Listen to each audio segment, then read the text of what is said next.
Okay, another equation, another form for a linear function is called point-slope form. So we started talking about this yesterday, so let's recap. Point-slope form looks like this. Y minus y1 equals m times x minus x1. So m still stands for slope, that's nothing new. But then what's the business with this x1, y1? What is that? What's x1, y1?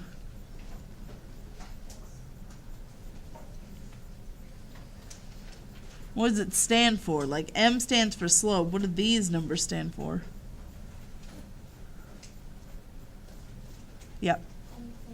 There you go. It's any other point. Well, any point on the line, period. I just take the coordinates of any point on that line and I can plug it in for x1 and y1. So that's any point on the line.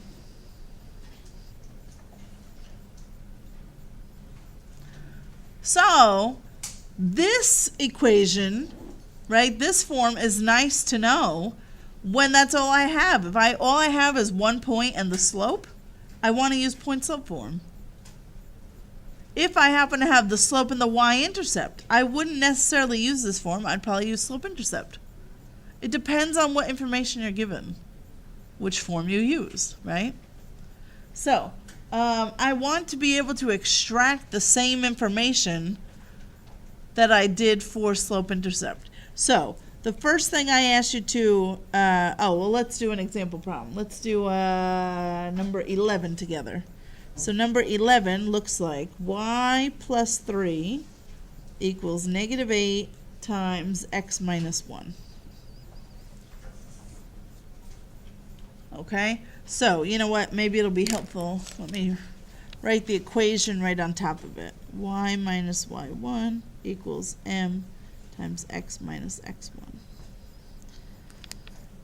Okay, so on your homework, I'm going to be asking you for the same 4 things. First, I'm going to ask you for the slope. It's easy to find in this still, because I just have to know where to look. So, if you know where to look, you can just tell me that the slope is negative 8. Everybody's okay? Negative 8? Yeah? Okay. Negative 8.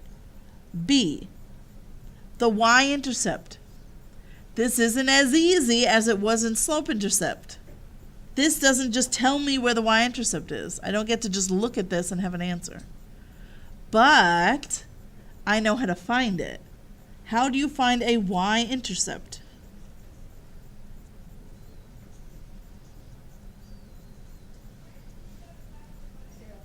Plug in 0 for x, correct. If I plug in 0 for x and just solve for y, that will get me my y-intercept. Okay? So let's do that. Plug in 0 for x. Y plus 3 equals negative 8 times 0 minus 1. And now all I have to do is my math. So let's see. 0 minus 1 is just negative 1.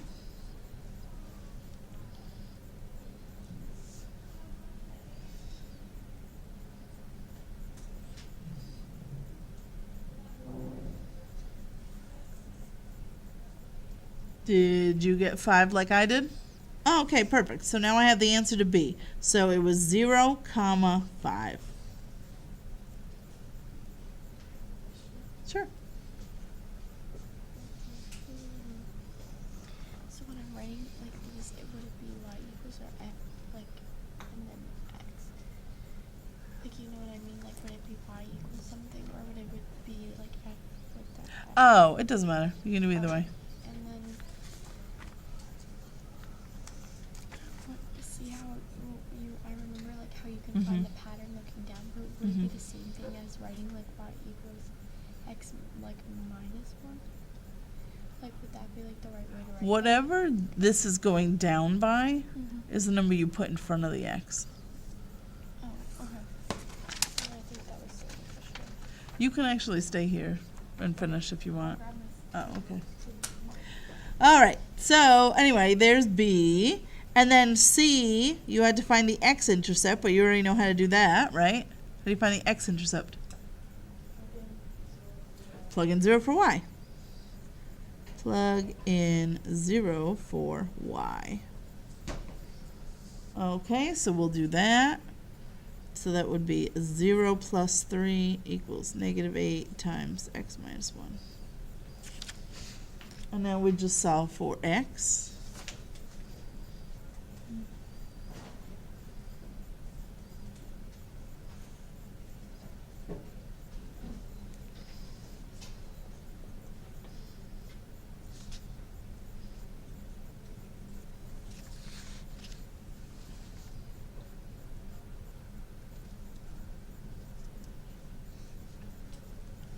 Did you get what I got?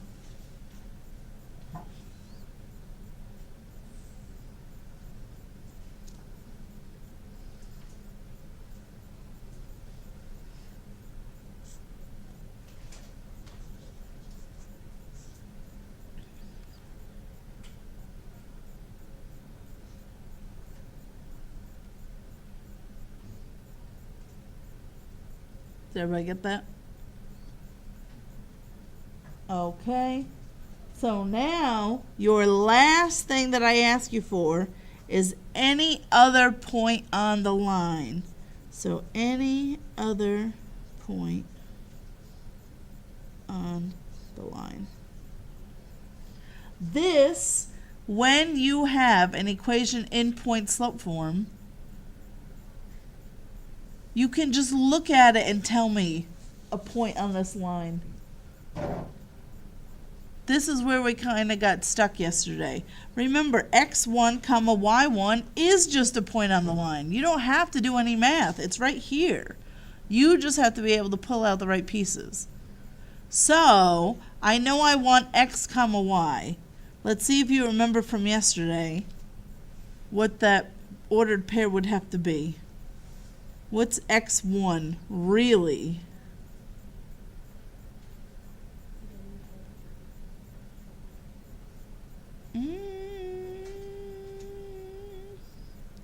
Isn't x1 really a positive one? Yes, it's a positive one, and then y1 is really negative 3. So when you are pulling out what point goes with this line, it's always the opposite of this number and the opposite of this number,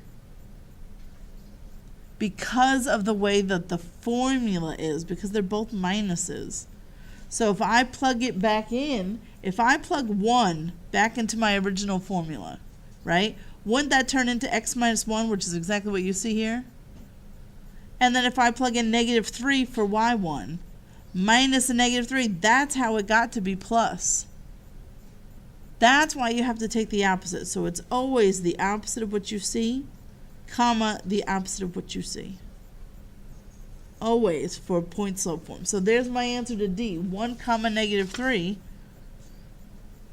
So you don't have to do any figuring, any calculations, it's just there. Why are we getting a 1? Instead of what? Why don't you use the 8? That's slope. That's the slope. Yeah. So the point, remember, is just the x1 comma y1. I don't need to do any math. I can just look at it. And I can just tell you a point on this line. Okay? So let's go through another one together just to make sure that we're good. So let's try 12. I need another piece of paper. So number 12 says y plus 1 equals negative 1/4 x minus 4.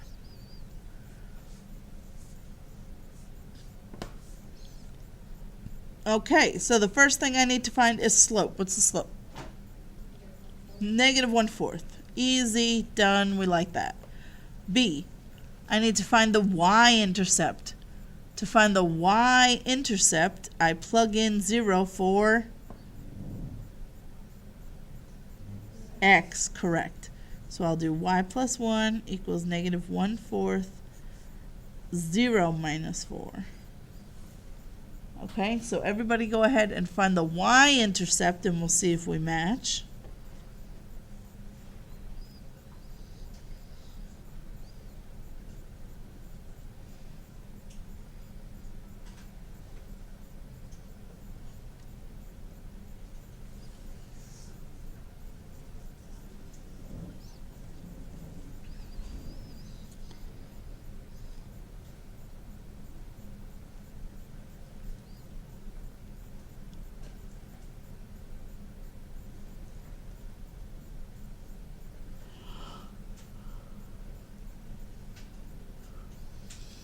Did you get what I got?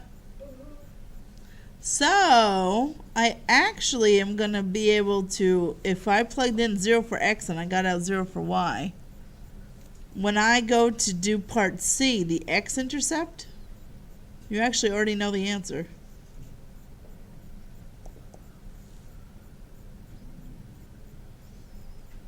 Don't you? If I plug in 0 for y, what's going to come out? Yeah, because this one happens to be crossing at the origin.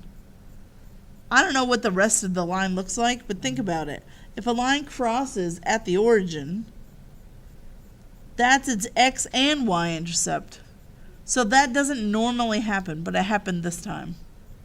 So this one just so happens to cross x and y axis at the origin. How did I know that? Because that right there.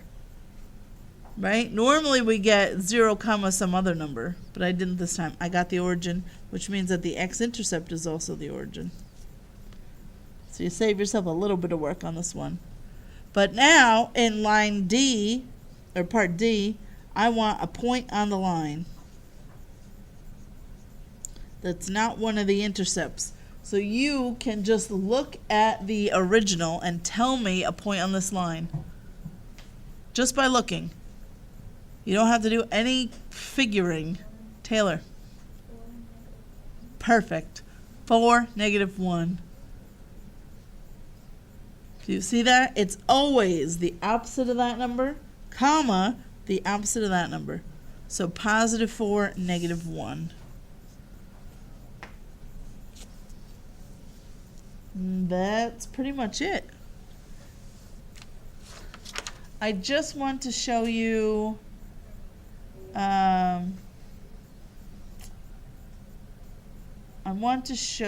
something. I'm going to make up my own, just so you know how to handle something like this. What if the original equation looked like this? Y minus 6 equals 2x. And there wasn't a parenthesis here, like it wasn't x plus or minus some other number.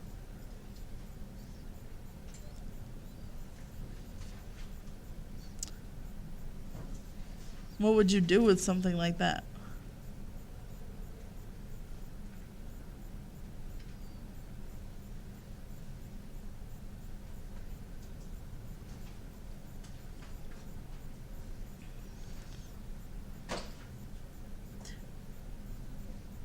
Okay, I'll help you.